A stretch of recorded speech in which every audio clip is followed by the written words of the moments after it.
आइए हम अब एक प्रयोग करते हैं और समझते हैं कि लैंड ऑफ मिडनाइट सन क्या होता है और धरती पर सीजन्स कैसे बनते हैं। इसमें दो बड़े कारण होते हैं।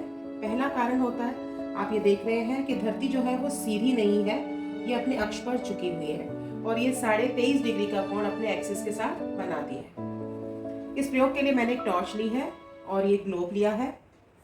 तो धरती जब सूरज का चक्कर लगाती है तो उसकी 3 अवस्थाएं आती हैं। तीनों अवस्थाओं को हम समझते हैं। घूमते घूमते कई बार सिचुएशन ऐसी आती है जिसमें धरती का जो साउदर्न हेमिस्फीयर होता है वो सूरज की तरफ ज़्यादा रहता है और नॉर्दर्न हेमिस्फीयर आप ये देख रहे हैं कि ये जो है वो सूरज से थोड़ी सी दूर चला जाता है। सूरज की सीधी किरणों के कारण साउदर्न हेमिस्फीयर में गर्मी का मौसम रहता है और आप ये ध्यान से देखेंगे तो इसमें अगर मैं अंटार्कटिका की बात करूं, ये देखिए ये हर समय रोशनी में रहता है। देखिए देख रहे हैं आप, ये हर समय रोशनी में जा रहा है और यहाँ से अंधेरे में नहीं जा रहा। इसका मतलब ये हुआ कि कुछ ऐसी अवस्थाएं आती हैं 365 दिनों में जब दक्षिणी गोलार्ध की तरफ जो सूरज की किरणें ज़्यादा तीखी पड़ती हैं, सीधी पड़ती हैं, वो भाग सूरज के समक्ष ज़्यादा रहता है और उस भाग में गर्मी का मौसम रहता है। और तब हमारे अंटार्कटिका में भी 2 या 3 महीने ऐसे होते हैं जब सूरज बिल्कुल भी अस्त नहीं होता। अब इसी स्थिति को हम यहाँ से देखते हैं। दूसरे एंगल से देखिए, यहाँ पर आपको आर्कटिक रीजन दिखाई दे रहा होगा। यद्यपि ये सूरज के सामने है और मैं पृथ्वी को पश्चिम से पूर्व की ओर घुमा रही हूँ, फिर भी ये घूमते घूमते सूरज के सामने नहीं आ पा रहा है। तो इससे हमें क्या पता चलता है? इससे हमें यह पता चलता है कि यद्यपि धरती घूम रही है फिर भी वो भाग सूरज के सामने ना आने के कारण साल में कुछ दिन ऐसे भी होते हैं, 2 से 3 महीने ऐसे होते हैं जहां लगातार रात रहती है। यानी कि आपको दोपहर के 2 बजे, दोपहर के 1 बजे और सुबह के समय भी आपको अंधेरा ही दिखाई देता है। अब हम दूसरी स्थिति की बात करते हैं। दूसरी स्थिति के लिए मैं अपने कैमरे को इस तरफ से लेके आ रही हूँ। आप इधर देखिए, हम इस स्थिति की बात करते हैं। इस स्थिति में क्या है कि उत्तरी गोलार्ध यानी कि नॉर्दर्न हेमिस्फीयर, इस पर रोशनी ज़्यादा पड़ रही है और साउदर्न हेमिस्फीयर इससे दूर हो गया है।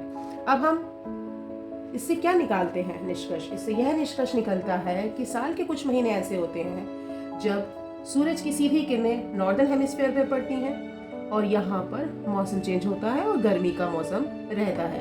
अब आप ध्यान से देखिए इसके ऊपरी हिस्से को। ऊपरी हिस्से को अगर आप ध्यान से देखेंगे, ये देखिए जहाँ पर स्कैवेंडियन कंट्रीज हैं, जहाँ पर ग्रीनलैंड है, अलास्का है, फिनलैंड है, ये कुछ ऐसे भाग है। अगर आप ध्यान से देखेंगे, ये देखिए ये कुछ ऐसे भाग हैं।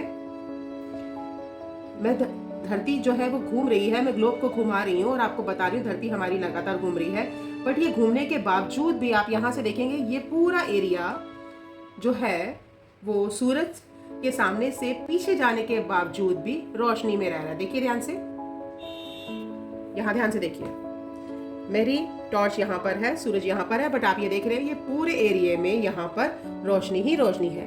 तो इसका मतलब यहाँ जो स्थिति होती है वो बिल्कुल विपरीत हो जाती है कि सूरज से हटने के बावजूद भी यहाँ पर दिन रहता है।